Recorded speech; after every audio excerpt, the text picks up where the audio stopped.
What started this whole ordeal is an issue that I'm sure that anyone who wears contacts or glasses can relate to.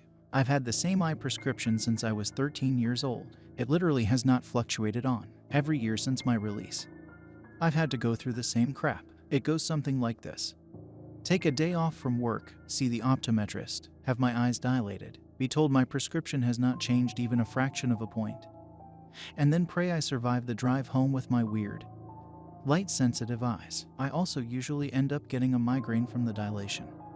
So, overall, I consider my yearly eye exam to be an exasperating, painful occasion. I just don't know why I need to get my prescription renewed every year. Neither does my wallet. I'm working part-time, or at least that's what my contracts say. I'm regularly pushing 50 hours a week, so no insurance. This means that 2 months ago, when my prescription was up and my final contact ripped, I was dreading the bill for what I knew would culminate to useless experience. Then I had a brilliant idea. I thought it'd be smart to order contacts online and skip my annual irritation. I checked the popular sites and, much to my displeasure, they either required an updated prescription or were substantially more expensive. I was about to give up after looking through the first 5 or 6.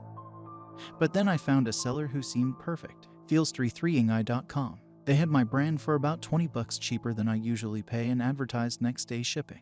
I'm not usually the type of guy who would order something from an unknown website, but there was an option to purchase through PayPal. Thinking I didn't have much to lose, I clicked the big red buy button. I went to bed, feeling uneasy about my purchase. As soon as I had bought it, I felt sure it was a scam and thought I had a few annoying calls to PayPal in my near future. The next morning, I got ready for work. I put in my one good contact and hoped that I wouldn't get a migraine from the missing one. When I went outside, there was a small cardboard box on the porch of my trailer. It was a little after 5 a.m. Much too early for the mail to have run. I picked up the box and thought maybe I'd missed an Amazon delivery the previous day. I threw it in the passenger seat of my car without giving it a second thought and sped off to work. I'm employed as a janitor at the local retirement home, Shady Oaks. And yes, it's literally named that. I haven't changed the name for privacy concerns or anything like that. The owner just must be lacking in the imagination department. Anyway, it's pretty large by retirement home standards and advertises itself as a retirement community. Currently, there are about 500 residents, the majority of which are well over the age of 75. There's a decent percentage of live-ins in their 60 seconds, plagued by the likes of dementia and Alzheimer's. But only a handful of patients are younger than that. All the young ones either have a debilitating mental illness or have suffered some sort of trauma that has rendered them unable to live on their own. Of that group, I have only seen one resident at Shady Oaks younger than me. Her name was Anne, and she was only 20 years old when she got into a fatal car crash. A drunk driver swerved into oncoming traffic, killing Anne's family on impact. Anne, the sole survivor, told me how she listened as cars passed by the wreckage for what felt like hours. All she could see was blood and broken glass. She told me that her body, the thing she had thought was her, was suddenly unresponsive and alien. She tried to move, to pull herself from the wreckage, but her body wouldn't listen. It kept her locked in place, and told me that she felt like something else had taken control of her, that some force had possessed her and was forcing her to stay in place, despite the vast disconnect between her body and mind. Anne told me he could feel everything. She could feel all those purple points of flaring pain, the glass embedded into her arms and legs, all the broken bones that caused her breath to come out in raspy, wet coughs. When the EMT finally arrived, Anne said she could hear them saying that no one could have survived the crash. She tried to make a noise to alert them that she was there and needed help, but she couldn't. Each time she tried, she said all she could produce was a quiet gurgle as she choked on her own blood. Anne was sure she would die there. Thankfully, Anne survived, but she'd broken her neck, on top of becoming paralyzed. She'd also sustained a major concussion. Her life would never be the same. Anne's father was mostly out of the picture. I don't really know the whole story, but I know that he wasn't there for her during Anne's childhood. Her dad seemed to step up after the accident, apparently. The way that the EMTs had removed her from the wreckage might have worsened her injury. He fought tooth and nail for Anne until the hospital agreed on a settlement. I don't know the exact number, but it was apparently a pretty decent sum. Anne's father used that money to put her in Shady Oaks and then took off to God knows where. She hasn't heard from him in years. Anne is the main reason I've stayed employed so long at Shady Oaks. It's kind of ironic. When I first saw Anne 6 years ago, I was on the verge of quitting and seeing her, so frail and small that I'd first thought she was a child, was nearly the final nail in the coffin to me turning in my resignation. Anne was a far cry from the usual residents I dealt with. Shady Oaks is separated into 4 buildings. The first is where able-bodied seniors who need minimal care live. A lot of the residents here have their own cars, and they are free to come and go with some perimeters. The second is where residents with either minor physical disabilities or the preliminary stages of dementia, Alzheimer's live. The residents are still somewhat free to roam the building, but the doors to the outside stay locked. The third block I try to avoid. It's where residents with severe, debilitating issues live. They are confined to their rooms. It's a sad sight to see. The fourth block is where I work. It is the smallest, and it's where the old folks are sent when their minds are still solid, but their bodies are not. I've overheard a few past coworkers refer to us as the death block. It is a fitting name. This is where a lot of residents are moved to when they are standing on their last leg. We do have a few long-term residents, like Anne, who aren't quite at death's door, but they are rare cases. I don't mind working so close to death. In fact, I'm fairly certain that working in the fourth block is far better than the third. I try not to get attached to the old folks in the death block. They don't stay long after all. Still, seeing Anne so young and here in the death block made me feel, I don't know, upset, scared, unsettled. All I can really say is it just didn't feel right. Didn't feel fair. It still doesn't. Anne was paralyzed, but she could still talk. When I would clean her room, she would ask me to turn the TV on and make polite conversation. She had a pronounced stutter from the accident, but I could tell how smart she was. I could see, even before I'd known her, that her body had become a cage that prevented her from moving or even communicating the way she wanted. It was excruciatingly difficult to be around her again. I'd already been on the verge of quitting, but for reasons I will get into in a moment. I was worried about finding employment elsewhere. After a few weeks with Anne, I requested my manager move me. At first it seemed like she was going to approve the request, but then I made the mistake of telling her why I wanted to be moved. Evidently, the fact that I was uncomfortable around a young, immobile girl meant I was perfect for the job. She said this with ease and then callously joked about being worried about some of my coworkers. I was repulsed, the flippant way she could imply that about them. Almost laughing, but with a sick certainty in her eyes, disgusted me. I remember heading back to the death block after that meeting, eyeing each of my coworkers as I went. Which ones had she been talking about? I was sure that I would quit after that, but as I went online, looking for openings, this overwhelming feeling of anxiety settled like a dark cloud. The reason I felt so bleak isn't something I run around broadcasting, but it's pretty unavoidable in the context of employment. I am a felon. It doesn't matter if I've been on the straight and narrow for over 7 years. It doesn't matter that I spent my youth, the entirety of my 20 seconds, behind bars. None of that matters. All prospective employers see is a little box checked yes, because a stupid, 19-year-old version of myself caught a charge on account of possessing a Schedule IV with intent to sell. And it's true. I'm not going to spin you some story about me being falsely convicted. My mom had passed away shortly before the events that led me to prison. When cleaning out her stuff, I found 2 whole bottles of Xanax. I was your average poor college kid and thought I could make a quick buck. Instead, I got 10 years. When I got out of prison, I was pushing 30 and the only place I could find to hire me was Shady Oaks. I wondered, especially after talking with my manager, how many of my coworkers were in the same boat as me. How many were felons that accepted this minimum wage, demeaning janitorial job with no benefits because it was their only option. As a felon, it'd be kind of hypocritical to judge others for holding the same status. Still, I found myself watching my coworkers, wondering if they were violent, wondering if they would really hurt Anne in the way my manager had implied if given the chance. So, I stayed, and I would end up being thankful that I did. After that horrid conversation with my manager, I figured there was no avoiding Anne. I stopped being short with her, as I thought. Anne's mind was brilliant. Through her broken body, there was a shine to her soul that could not be dampened. I found out about her life before the crash, all of her hobbies, what her dreams had been. You get the point. She came about a year after I started at Shady Oaks. I joked often that she was both the youngest and the oldest resident in the death block. It's been around 6 years now and Anne has become my best friend. So that morning, the morning I'd found the box on my porch, I grabbed my cart and headed straight to Anne's room. This was the usual routine. She was asleep, but I still flicked the light on and sat down purposefully heavy on the edge of the bed. She groaned, stuttering out my name. Who else? I asked her, lighting up a cigarette. Anne didn't smoke before she came to Shady Oaks, but, well, call me a bad influence. I introduced her to one of the world's most uselessly expensive pastimes. She opened her mouth and I popped the cigarette in after taking a draw myself. She took a few shallow breaths, and then I took the cigarette back. Why, you heard anything about my R request? I was in her line of sight. So I shook my head. Sorry, Anne. She set her mouth into a tight frown. You see, Anne had been told as a kid to shoot for the stars, and she had taken that literally. Before her accident, she had been well on her way to a dual degree in astronomy and physics in another life. I have no doubt Anne would have become a renowned astrophysicist, but in this one, the only one who would see her brilliance was me, which is a waste, since I only understand half of her science talk, and that's on a good day. She'd had her sights set on a meteor shower a couple months away and had put in a request to be wheeled out to watch the sky. It was a weird request, but I thought it was manageable. The only issue I could really foresee was the shower being visible from 3 a.m. to 5 a.m., odd hours for a resident to ask for fresh air.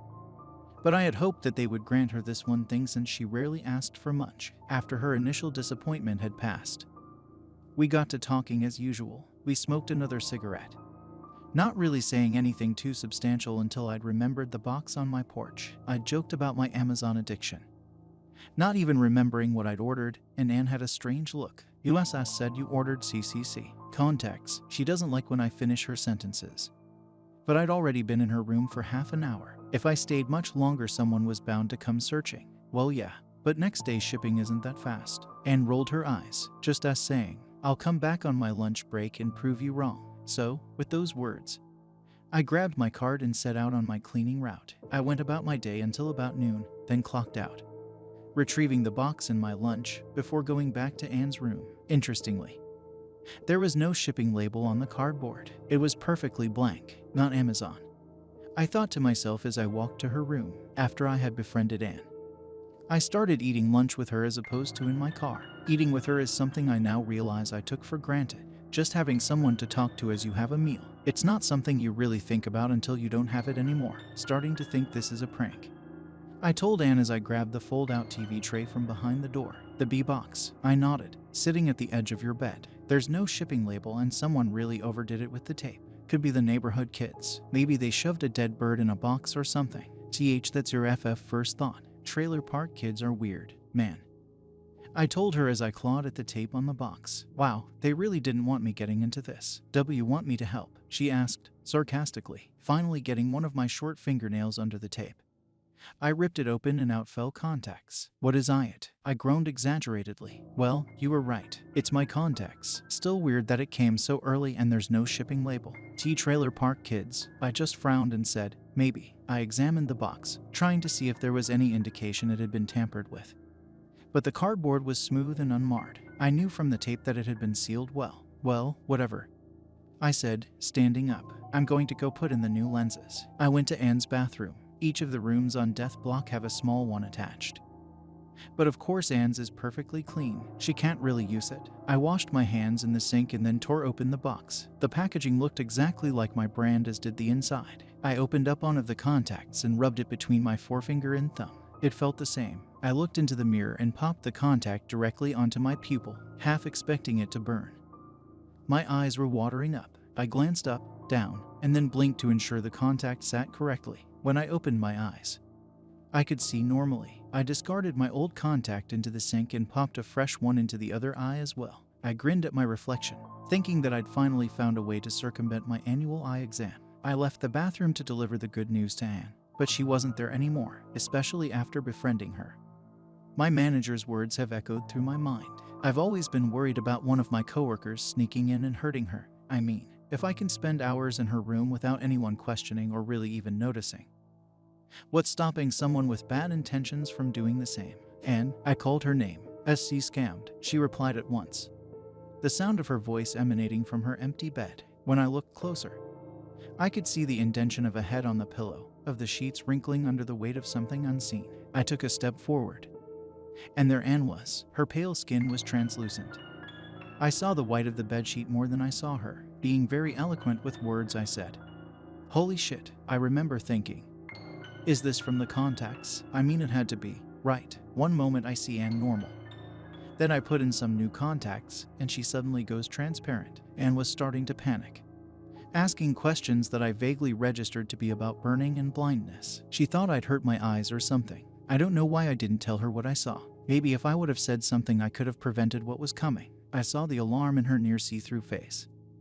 And I felt the need to reassure her. I'm an only child, and I'm hardly 8 years older than Anne, so it'd be weird to say she's like a sister or child to me. I don't really know what it would feel like to have either of those. Still, I've always felt a distinctly familial bond with Anne. I don't want her to worry over me. There's this unfamiliar feeling of overprotectiveness that settles over me when I can see Anne frazzle. I felt it in this moment. I didn't tell Anne about her being see-through. But it wasn't just due to my need to quell Anne's anxiety. I also felt, from the pit of my stomach, that I absolutely was not supposed to tell anyone about the strange effect the contacts had on my sight. Anne was staring at me. I made up something along the lines of, "I just can't believe I didn't get scammed. These contacts work great." She made that face at me, the one where she scrunches up her nose and her mouth is drawn so tight her lips disappear. It's her way of calling bullshit, but she didn't say anything. "It's really nothing," I said, "just happy I didn't get scammed." Her gaze burned. I felt sweat drip down the nape of my neck. I shifted from one foot to the other. "Anyway, you hungry? I'd brought some fast food for lunch that day." She smiled brightly as I shared some cold, greasy fries with her. To me, they tasted pretty bad, but I guess it's good in comparison to the mush she's used to. I'm not supposed to share food with residents or really give them anything. But I do. And not just Anne. You might tell me I'm soft, but when a raspy old woman says from death, asks you to snag her some sugar-free butterscotch candies, well, why wouldn't I say yes? That's pretty doable as far as last requests go. So, after lunch, I went back to cleaning. As I did, I noticed that most of the other residents of the death block were in similar states of transparency as Anne. It all came to a head when I got to the last resident, Mr. Brown. He was a nice old guy who'd been on death block a little over a month.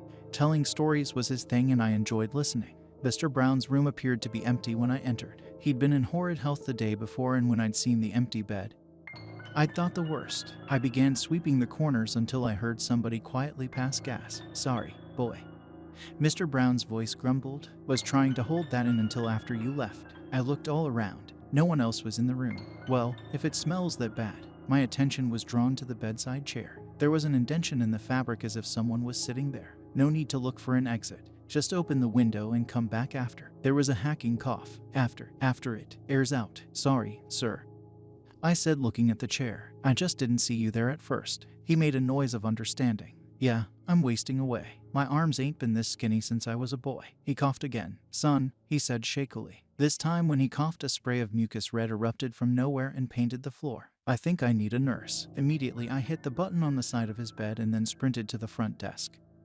grabbing the RN who was sitting there filing her nails. Later I would reflect on how every resident I had seen that day were in various stages of transparency.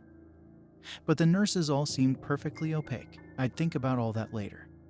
But that was the farthest thing from my mind in that moment. Mr. Brown was all I could think about. I dragged the nurse to Mr. Brown's room, explaining what happened as we went. When we got there, I could see the man again. He was face down in front of his chair. The nurse asked my assistance in turning him over. As soon as I saw his face, I knew he was gone. Those eyes weren't the eyes of Mr. Brown. His eyes were so black that you couldn't tell the pupil apart from the iris, but they sparkled with mirth. There was a crinkle to the crow's feet that lay beside them that told a story of Mr. Brown's life, of the hardships he had faced and the joy he'd felt in spite of it. The person in front of me had dull black eyes devoid of even the smallest glimmer, and his face was smooth, the wrinkles seemingly taken by death. Several more nurses ran in, pushing me out of the way as they worked to resuscitate him. I already knew the outcome. Mr. Brown was declared dead at 4:06. Death isn't uncommon here, so it's not like I got to go home early. I finished up my shift and stopped by Anne's room once again. I told her what had happened with Mr. Brown, leaving out the part where he had been completely invisible. "I'd give you a hug if could D," she said. "I know you all liked him." I nodded, not telling her what I was actually concerned about. I nudged her hand with my pinky, half expected to phase through her. But despite her translucent body, she still felt solid. "Hang in there," I told her, not knowing why I'd said that. When I got home, I investigated my porch, looking for any sign of the delivery man who had dropped off my package. I wasn't sure exactly what I was expecting to find. An invoice from the Illuminati. But nope. My porch was empty save for a trash bag full of cans I needed to take to the recycling plant. I checked my PayPal account, but the purchase hadn't posted. I tried to look for the site I'd purchased the contacts on, feels33ing.com, but I couldn't find even the smallest trace online. I went to bed with an uneasy feeling. Over the course of the next 2 weeks, I continued my routine. Each morning I would stare at my contacts, looking for any abnormalities before sticking them in my eyes. The residents on death block slowly grew increasingly translucent while the nurses stayed opaque. I realized after the next death. Mrs. Hamilton, what I had suspected from Mr. Brown was true. The contact showed me when someone was going to die. The more transparent a person becomes, the closer they are to death. Mrs. Hamilton was completely invisible the day she died, just as Mr. Brown had been. I scoured the internet, even dropping a question on the likes of Quora on if anyone knew about contacts that let you see when someone was going to die. But to no avail. I don't know why I received these, and honestly, I wish I would have just gone to the eye doctor now. After another week, watching the residents fade away, I finally told Anne about my contacts. She was hardly there anymore. Each day since Mrs. Hamilton, I'd paid close attention to her health. I'm sure I violated a bunch of HIPAA regulations by going through the nurse's clipboard. But I was getting anxious. As far as I could tell, Anne was stable. Her condition was the same as when she'd brought, and she wasn't complaining of any discomfort. "Are you playing a PPR prank?" she asked hesitantly. I shook my head. "No," then immediately asked, "Do you believe me?" She looked away, her eyebrows nearly touching as she furrowed them. I am a woman of SC science, but you have no reason and to lie." She caught me looking at her strange. "Am I invisible?" I lied. "As solid as ever." I scooted a little closer and took her limp hand into my own. Again, I was surprised that I could even touch her. She made that face, and I'm pretty sure that she knew. Instead of saying anything about it, she instead said, "Make me a promise, not a question." "Of course," I said, gripping her hand. I'd heard that tone before. "Just don't make it sound like a last request." Next month, the meteor shower. C come to Shady Oaks. W watch it with me, and I could feel tears stinging at my eyes. When was the last time I'd cried? Of course, I promise. The next day when I went into Anne's room, pulling a cigarette out of my pocket to share as we did each morning, she wasn't there. Grief hit me harder than the day my mom passed, harder than the moment after I was sentenced and realized my youth was gone, harder than anything else I've felt in my life. I stumbled backwards, the cigarette box softly landing on the tile floor. Then I heard her voice call my name. "Did you take our trip?"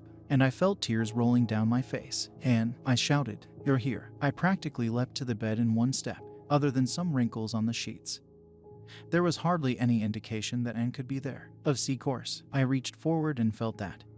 Yes, she was there. Hey, she scolded. Don't mess up my hair. If it falls in my face, how am I supposed to move it?" "Sorry," I said, still keeping my hand where about the top of her head was. I thought that. It's okay," she whispered, and I sat down, lighting up a cigarette as usual. After we'd finished our smoke, I went and grabbed a nurse. I made up some story to him. Said that Anne was complaining of a headache, and he sat in the chair beside the bed, taking her vitals and talking to her about a headache she, thankfully, pretended to have. I left the room trying to convince myself everything would be all right. But of course, this was useless. I could feel the dread creeping up on me like a spider to a trapped bug. A little before my lunch break, I heard a commotion. Nurses rushed down the hallway. I followed them, a heavy feeling setting into my stomach. They went straight to Anne's room. When I got to the door, I paused, feeling sick to my stomach. There was Anne. She was staring up at the sky with the same smile she wore when I'd shift her bed to look up at the stars. Nurses gathered around her, busting themselves with saving her, but I knew what would happen next. I couldn't get into her room. The door frame too crowded, but when I looked, I saw her, those blue eyes staring up at the sky, and there was a smile on her face, as if she could see through the white ceiling and finally gaze at the infinite above. I spent the rest of the day in a daze. Pulmonary embolism. That's what the lead nurse said. She'd had a blood clot in her leg and it had traveled up to her heart. Part of me wanted to get mad, to yell at her, anyone, really. But I didn't. I just nodded and let this emptiness spread over me. Anne didn't have a funeral. Her father had showed up once several days after she passed and rifled through her drawers, looking for anything of value.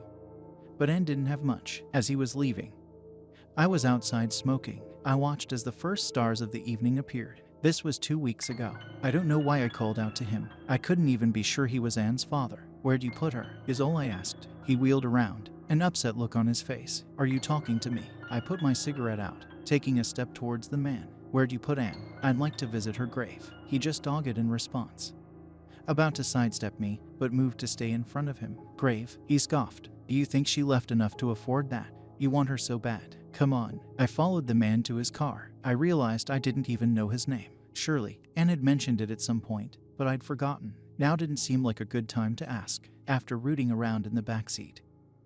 The man produced a small, silver urn. He shoved it into my chest roughly. It took me a moment to realize he'd just handed me Anne's ashes. Frankly, he snarled, "I don't give a fuck what you do with her. I was just going to dump them into the river." I clutched the cool metal of the urn to my chest, watching as he backed out. That night I set Anne beside the end table on the couch. I don't usually watch the news, but Anne always had me turn the TV on as I left, diligently keeping up with a world she could hardly participate in. "At least I saved you from the ocean," I whispered. Figures the girl who loved the stars would be terrified of sea monsters lurking in the depths. One of the top stories on our local channel was about the coming meteor shower, fast approaching. There was going to be a viewing party in the town square with vendors and drinks. I looked at the urn, remembering my promise to Anne. "We'll still watch them together," I assured. I almost clicked the TV off as I went to bed. But then I looked at the urn. I knew that Anne was gone, but I'd always left her room dark with the exception of the low glow of her box TV. It didn't feel right to turn it off now. That night I slept uneasily.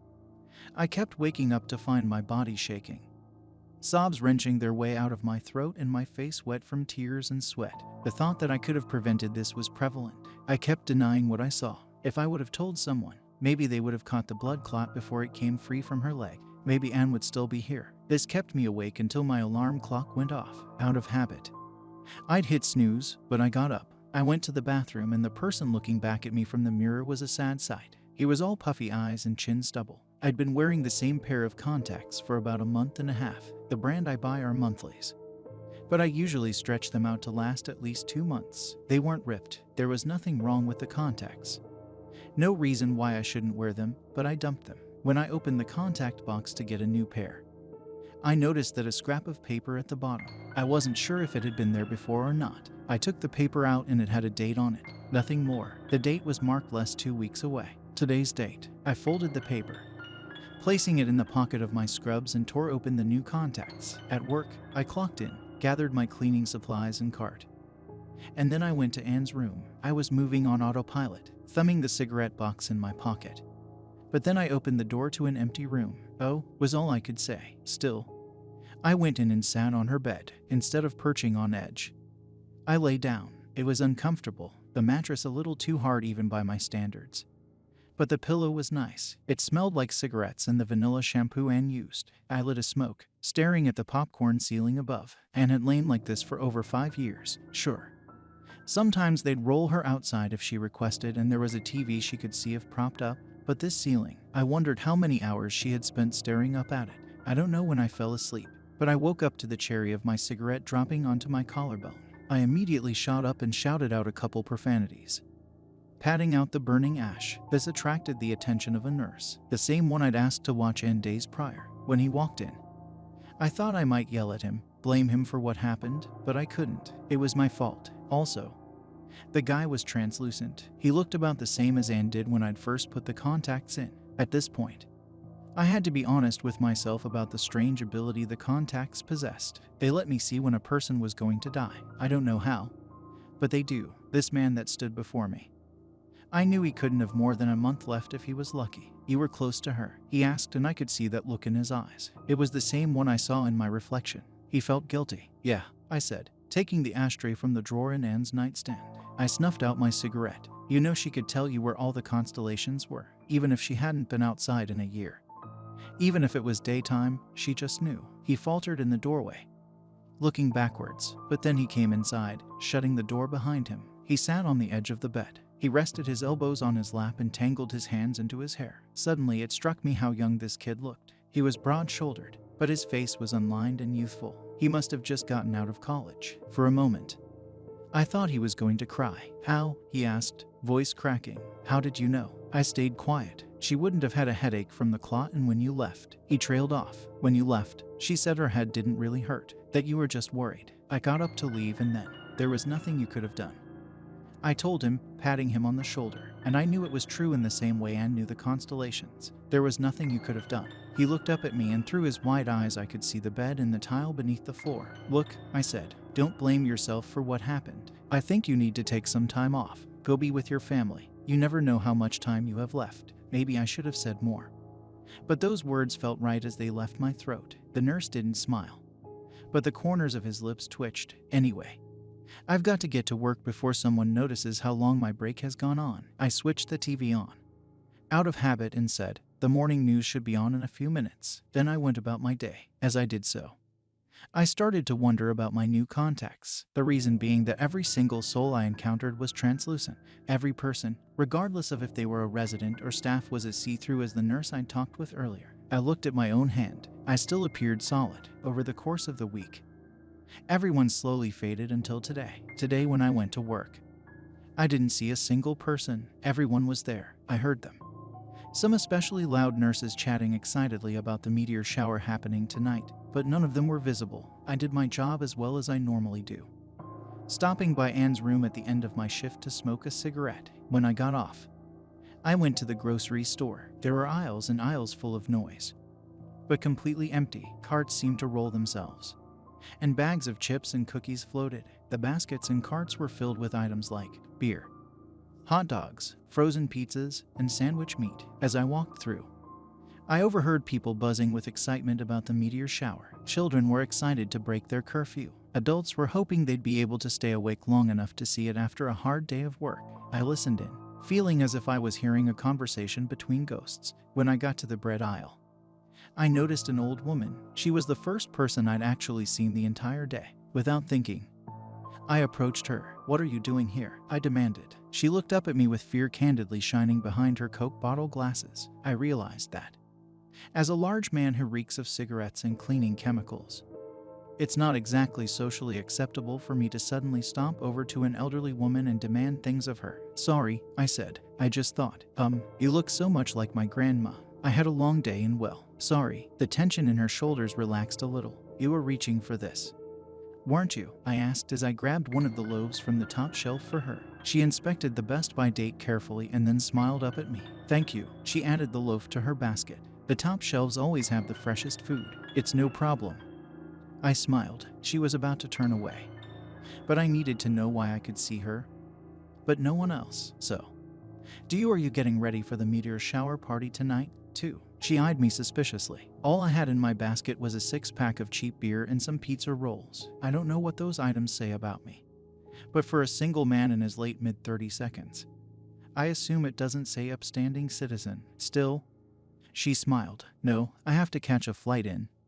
She looked at her watch. "An hour and a half. I'm just doing some shopping for my husband." She jerked her head towards the benches at the front of the store. I saw a cane standing upright. No person was there, nor the clothes of a person, but there was a cane. I nodded in that direction, pretending I could see someone. He can't get around as good as he used to, so I wanted to make sure he was okay. "It's my sister's 60th and we're all going to Venice." I nodded in understanding. That old fool. Her eyes sparkled with affection. He'd try to go out and end up stuck. "I'm just making sure he's set up for the week." I helped her carry her things out to the car. Again, I wondered if there was something more that I should say. I wondered if I should tell her about her husband appearing to be invisible. I thought about suggesting that he should go with her, but it felt wrong. I drove home, passing cars that had no drivers nor passengers. Now, I'm at my computer, typing this out. I don't really know who's going to read this, but I felt compelled to write it out. Something is going to happen today. When I turned on the local news,